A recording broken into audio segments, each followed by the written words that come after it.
su-aashu waxaa waaye soomaalidu ma hadday dhulkaan timiday mase taariikh qadiima waa leedahay su-aashaas jawaabteeda fasalka koobadaa sheegaa marka inay soomaaliya taariikh qadiima leedahay oo soomaalidu iyo oromada iyo afartu ay isku jinsi yihiin oo mataqaanaa luqada ay isku dhow yihiin oo 7,000 sano ka hor lahaayo oo lahaayo xadaarad dheer oo 100 sano ka bacdina waciise tan la soo maray meeshan magaalooyinku aali jireen soomaaliya xeebtooda dhan kulligeed ku aali jireen oo adduunyada ay la ganacsan jirtay oo aan xadaarad qadiima inay soomaaliya leedahay marka archaeologiga sheegaya dhulka markii la faagaa lagu arkay buur rakabaa lagu arkay 2,000 sano ka hor buur ayaa lagu arkay buur haybe ayaa lagu arkay 6,000 sano waxayba joogtaaba laasgeel hargeysa ku yaala marka meeshaan dadaa ku noolaa jiray inay ilaaha rabaa marka halkaas waxaa ka bilaabmaya soomaaliya meeshaan dadaa ku noolaa jiray marka taariikheeda taariikh waxay leeyihiin xadaarad qadiimahay leeyihiin bal waxaa la yidhaahdaa geeska africa waxaa waaye waa mahdi alxadaara alinsaaniya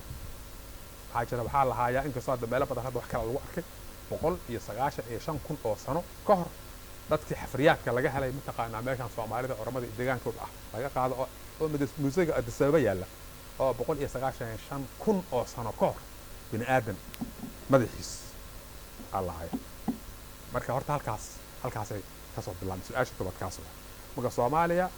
waa la heeqay xadaarad qodobka labaad ku xig waxaa waaye soomaaliya dawlado ma lahaa jirta mase waxaa waaye dawlad la'aan iska ahayn weligii ayaan dalka jawaabaynaa marka soomaaliya si ummadaha kale dawlad u lahaa jirta dawlad u lahaa jirta yani qarnigii laga soo bilaabo marka dawladuhu laba levelay ahaayeen dawladuhu marka dawlado waaweyn oo on qabiil ku ekeen hal qabiil deegaan hal qabiil ku ekeen iyo dawlado yaryar oo maamulkooda maamul qabiileed yahay oo yaryar dawladuna yaraan ma leh waa dhul iyo dad iyo maamul iyo madax saas ma aho iyo dhul loo ictiraafsan yahay marka reer kastoo diya isla bixiya waa iska dawlad ma ogtahay intaasoo ka kooban yahay ma ogtahay waa dawlado yarar waa oo dawlad yararkaan waxaa ogtihiin talyaanigu markuu ka tagayo meeshaan waxaa waaye 950 أو سيجري شرط ما قف كستا إلو كبد يعني غير كستا إلو كودا جرين لكن هو مقياس عام سقال بقول كنتم كعب قبيلة مشهر سيجر فلا إنجليز كانوا سيجر صدح بقول اللي إحنا يكون مركز الاسكوتر وقتها كانت مركز عوا يكون أفر بقول مالها زي هاي مركز عندك قياس مركز كنت ميز هذا ضيق هذا ما يقع أي نوع كرام مركز إلى عشان كون أو يبي حسواي طبعا مركز أصوب بحث مختلف أصوب بحث مركز طبعا ممكن حاجة الله بحال ليه هاي ليه كرام وعلنك Soomaalidu lagu hubiyay 5,000 oo qabiilo yar yar ah oo korka loogu hubiyay buuga banaanka marka ka soo fiirso calanki hoos marka ka fiirsana waa reer yar waa 5,000 oo dawlad yar yar marka dadku waa saas markay marka su'aasha ku xigta waxa way way lahaa jiray laba dawlo ayaa soo caan baxday oo waaweyn oo wax weyn Soomaaliya ka taray geeska Afrika iyo muslimiinta iyo dawlado yar yar oo naftooda iyo ilaashaha maaragtay imaamulkooda marka laba dawlad waxaan ahay dawladda la iraado ujuuraanka 300 sano Soomaaliya xukumaysa ujuuraanku waxyaaba faa'iido ay keenay waxa ka mid ah Portugiiskii Christopher Columbus markuu faajir Saalax Soomaaliya India u socday wax warbar Soomaaliya inuu qabsado Soomaaliya meel istiraatiiji ku tiila nimankaas Portugiiska way la dirireen celiyeen oo baraawo gubay oo xamar qabso waayay iska celiyeen marka waxay ka difaaceen Portugiiska dalka inuu qabsado koow gaalamadow niman la yiraahdo Oromo soo haajirta oo muslimiin aan ahayn oo dalka Soomaaliya ku soo haajirto ka soo socota halkaasna waa la dagaalameen markii way celiyeen qaarna waa muslimiin marka dambe dadkan waxay ku dhex jiraan dadkan hadda deegaankan degal markii la leeyahay iyo Soomaalida kala ka shisheeyay ku dhex jiraan ay koo muslimiin qaarkood waa dadka laakiin gaalamadow ay taariikhda ku galeen qodobka saddexaad diinta islaamka fidiyeen saddexaas shaqo qabteen markii dawlad ahayd geeska Afrika diinta ku fidiyeen دولة لبعض دولة دي أيضا دفاع أي مسلمين تك دفاع أي جيش عدل وهرر يوم تقانا زيلع ما أحمد قولي ثم راح لك هاي يكون كدم بي يكون كهري لما أنتوا بحواي مملكة الحبشة واكو عليها أي فكرة المسيحي أو مسلمين تقعد كل جيل أي إمام أي مضح هاي دولة لبعض واي دولة لبعض مركز إنك الصعودات كقار يعني بها إن عنك عدان صومالي نقول من مدون مركز هين وهاي هاي صومالي ما صومالي ما هين إمام المسلمين هو أحمد قري قبيله كان عشان معناه وماله قف يقعنا مال قبيل كيسي غير كيسي وحس فشاف الشيء كون marka aqliyada qabiilka macna ay tareys lama arko waqtigaas wuxuu xukumayay dadka muslimiinta ah ee ku zoonka jooga wuxuu iska celiyay mamlakada al-Habash oo masiixa faas loo fasiro loo fahmo hada marka adigu aan dadka ka qaadana muslimiinta kala ka qaadana muslimiinta kala taariikh la'aan ku dhacay Soomaa qabyaaladana waa noqday marka waa waxyaabaha ku jirto yani khaladka ah la sameeyo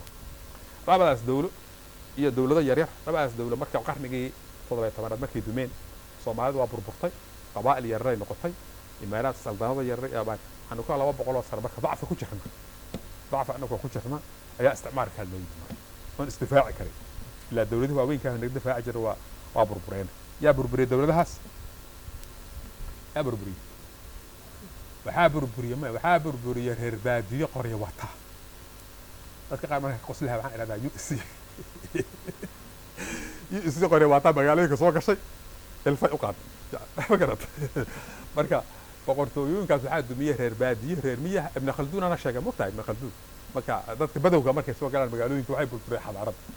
marka waxaa dumiyay awaasi ugu dambaysa boqortooyadii harar iyo caasimada u ahayd waxaa dumiyay reer baadiye afara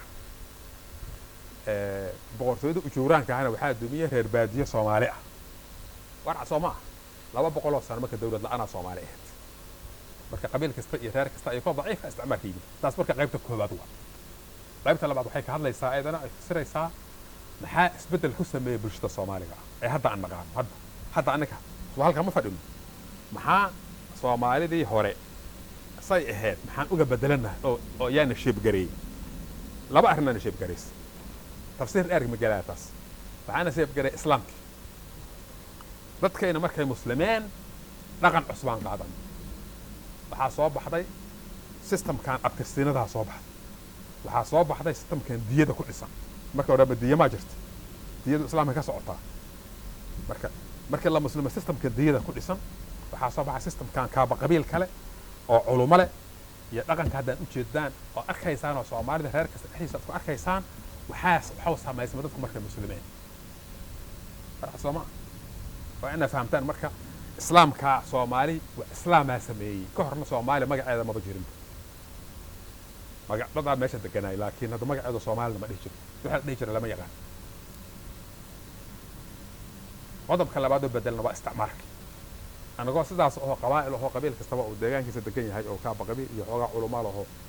iska dhaqan yahay ayaa isticmaal noo yimiday dawladdan hadda uu noo sameeyay markaas dharkan hadda aan wadano noo geliyo maaragtay iyo iskooladan iyo waxa soo kulligeed marka waana shape gareey الدولة المعاصرة هاي نشيب كريسي إيو وحنا شيب كريه إيو مجتمعين إننا مصرنا لبضاس على مضو سي مركا نو شيب كريسي إسلام نو شيب كريسي إيسي استعمال نو شيب كريه كتابك قرده قدمك سدحات كتابك كوبات كارلين وحواي سؤال وحوك جوابيا سدابي ودنيا الصوماليات سدابي أبلابتي وكبعضي وحوغستي أفكار عرض وكشت الوطنية الصومالية هي فسر السعيدة مركا شابتر كاسنا waxay ila tahay waa xawla bilaamaya laagadi xisbiyadii doorashooyinkii wasaayadii Talyaaniga gobonimada la qaatay sidii loo qaatay kacaankeeda yimiday askara timiday ugu dambeystii jabhada sameysmay dagaal Itoobiya la galnay ugu dambeystii waxaan aragnaa anako waxaan u dagaalameynaba anaga isdilayna marka oo Soomaaliyeed u dagaalameynaa anaga isdilaynaba marka sideeba loo isticmaalay Soomaalinimadii si ilbaxnimo ah iyo si aan ilbaxnimo ahayn iyo sideeba taas u keentay inaan hadda Soomaalinimada daciifto ilaa hadda waa daciif Soomaalinimada qodobka afaraadna waxa ka hadlayaa kitaabka koobaad ah ilaa kitaabka wuxuu ku egyahay burburka inta ka horeysa waxa ka hadlayaa sideeba loo fasiray burburka Soomaalida maxaa Soomaalida dawladda ka burburiyay jamiic العلماء marka kala duwan say u fasireen iyo ugu dambaystiis horiski marka la shaqay waxa soo dhan kulligeed burburka waxa keenay aydan ka hadlaya marka kitaabka koobaad wuxuu fasirayaa su'aalahaas uu ka jawaabaya maxaa dawladdeena burburiyay waddanada Soomaaliya say u balaabatay say u kacday say u duntay Soomaaliya dawlad ma laha jirtay mase taariikh ma laha qadiima ma lahayn Soomaaliya maxaa ta'siirka ku sameeyay dadka Soomaaliyeed ee hadda nool oo ta'siir aktaabka kubad kaas